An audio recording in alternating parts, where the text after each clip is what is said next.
Salut à tous, nous nous retrouvons pour une petite vidéo sur le passage de planche en cyclocross. Pour cela, nous retrouvons Damien Beton, spécialiste de la discipline, pour quelques conseils pratiques. Tout d'abord, commençons par le commencement, le passage de planche, mais qu'est-ce que c'est? Pour ceux qui ne connaissent pas l'activité ou ne l'ont jamais pratiquée, cela peut paraître un peu flou, mais vous allez voir, c'est très simple à comprendre. Le plus dur sera peut-être de le reproduire. Sur une course de cyclocross, il est très fréquent de retrouver cet obstacle. Il s'apparente à deux planches d'une hauteur variable selon les catégories, sans ne jamais excéder 40 cm. Elles sont généralement deux et sont écartées d'environ 4 mètres. Allez, passons à la pratique. Voici le passage de Damien que nous allons détailler.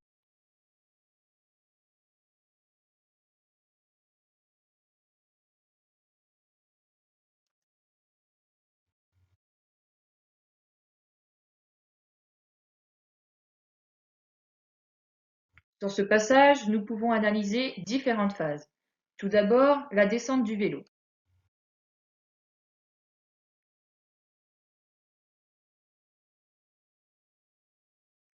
Et donc, comment je vais positionner mes jambes? Tout d'abord, ma jambe droite passe derrière la selle. Elle se rabat entre ma jambe gauche et mon cadre. Elle vient ensuite se poser par terre, puis ma jambe gauche se pose à son tour par terre, et il ne me reste plus qu'à sauter. Nous allons le revoir une dernière fois. Ma jambe droite passe derrière la selle, elle se rabat entre ma jambe gauche et mon cadre, elle se pose par terre, puis l'autre, puis je saute.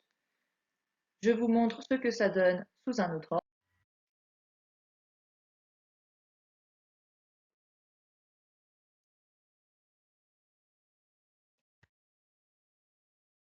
Passons maintenant à la position de mes mains. Comment je dois les positionner? Tout d'abord, je vais lâcher ma main droite au moment où mes deux pieds sont côte à côte.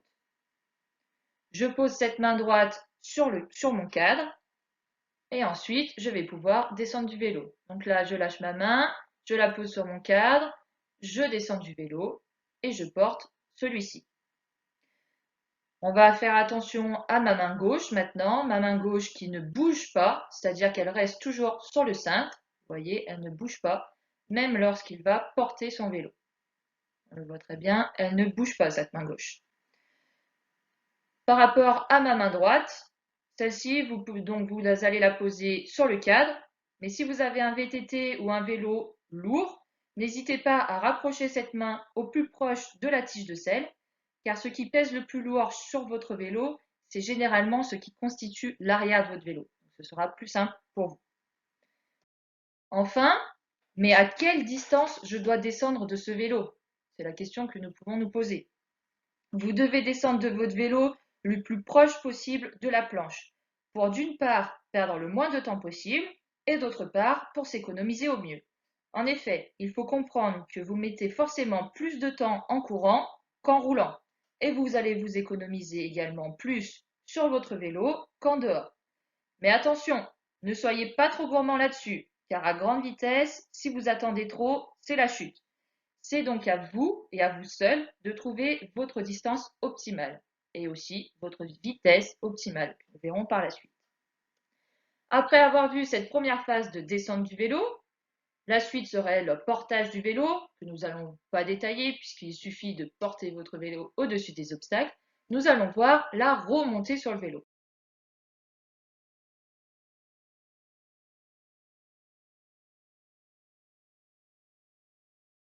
Donc, pour cette phase de remontée sur le vélo, il faut tout d'abord poser délicatement le vélo pour éviter de faire sauter la chaîne. En effet, il vaut mieux perdre 1 ou 2 secondes pour poser délicatement ce vélo plutôt que d'en perdre 10 ou 20 car vous avez déraillé. Une fois que vous avez posé le vélo à terre, vous allez venir positionner la main qui était sur votre cadre, vous allez venir la remettre sur votre cintre. Une fois que celle-là est posée sur le cintre, il ne vous reste plus qu'à sauter sur le vélo. Vous allez sauter en un seul mouvement. On va le revoir ici. Il pose délicatement son vélo, remet sa main et saute. Ici, sur la première vidéo, nous voyons qu'il fait 1, 2, 3, 4, 5 pas pour pouvoir remonter sur son vélo. C'est beaucoup trop. Sur la seconde vidéo, en bas, nous voyons qu'il effectue 1, 2 et seulement 3 pas pour effectuer le même geste qu'au-dessus.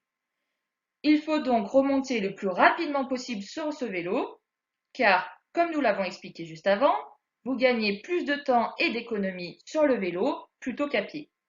Mais attention, là aussi, remonter vite sur le vélo ne veut pas dire que j'arrête mon vélo, puis je remonte dessus. Non, surtout pas. Ton vélo doit être toujours en mouvement, que ce soit lorsque tu descends, que tu franchis tes planches, puis que tu remontes. Il faudra donc bien penser à pousser ton vélo sur ces 3 pas avant de remonter, sinon tu n'as plus d'élan et ta relance sera difficile. Nous revoyons ici le passage avec un vélo toujours en mouvement, ici à la descente, au portage et à la remontée. Le vélo toujours en mouvement. Il faut que ça reste bien dans un coin de ta tête. Passons maintenant à quelques exercices que vous pouvez faire pour vous entraîner. Pour le premier exercice, vous n'avez besoin d'aucun matériel supplémentaire à part votre équipement de cycliste. Vous descendez de votre vélo, faites quelques pas, puis vous remontez sur votre machine pour enfin faire une petite relance sur 3-4 mètres. Le but de cet exercice est de mettre en pratique le geste que nous avons détaillé avant et que vous revoyez donc ici. Essayez de faire au minimum 10 répétitions à chaque entraînement pour pouvoir automatiser ce geste, et le rendre de plus en plus efficace. Nous revoyons ici la descente, la main, il repositionne sa main sur le cintre et il saute. Et surtout, il n'oublie pas d'appuyer sur les pédales à la remontée. Ici. Pour l'exercice suivant, vous positionnez un rondin ou une branche par terre, puis vous passez l'obstacle avec le même geste vu précédemment. Vous allez faire une dizaine de répétitions, puis vous augmentez progressivement la hauteur du rondin ou vous rajoutez un second obstacle. Pareil que l'exercice précédent, une fois remonté sur le vélo, vous relancez sur 3-4 mètres. Essayez de prendre l'habitude de le faire systématiquement. Nous allons le revoir une dernière fois. Il descend, il saute et il remonte. Enfin, dernier exercice. Celui-ci se déroule en 2 étapes. Tout d'abord, vous placez 2 repères au sol, caractérisant le début et la fin de votre sprint. Ici, la course de Damien s'effectue sur environ 30 mètres. Le premier temps consiste à un sprint sans obstacle sur lequel vous prenez votre temps. Ici, Damien effectue son sprint sur 30 mètres en 3 secondes 59. Ici. Puis, dans un second temps, vous placez votre ou vos obstacles et sans bouger vos repères de début et de fin, vous vous chronométrez. Ici, Damien fait son passage en 5 secondes 59. Vous pouvez répéter cette deuxième étape autant de fois que vous voulez pour faire le meilleur temps possible. Nous allons le voir une dernière fois. N'oubliez pas de relancer à la fin. Enfin, vous faites une petite soustraction des 2 temps et cela vous donnera le temps que vous avez perdu en passant ces planches.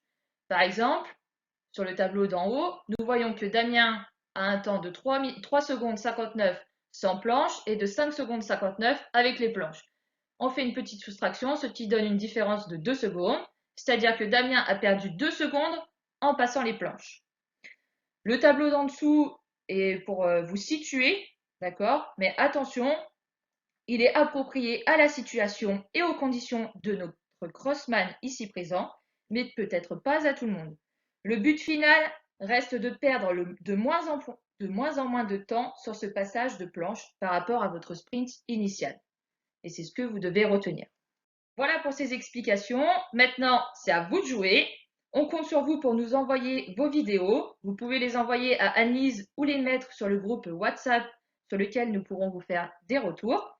Essayez de faire ce travail le plus souvent possible afin de progresser à votre rythme et de revenir sur les terrains d'entraînement le plus efficace possible. On espère que cette vidéo vous aura plu et n'hésitez pas à envoyer vos questions en commentaire. Allez go, tous à vos vélos!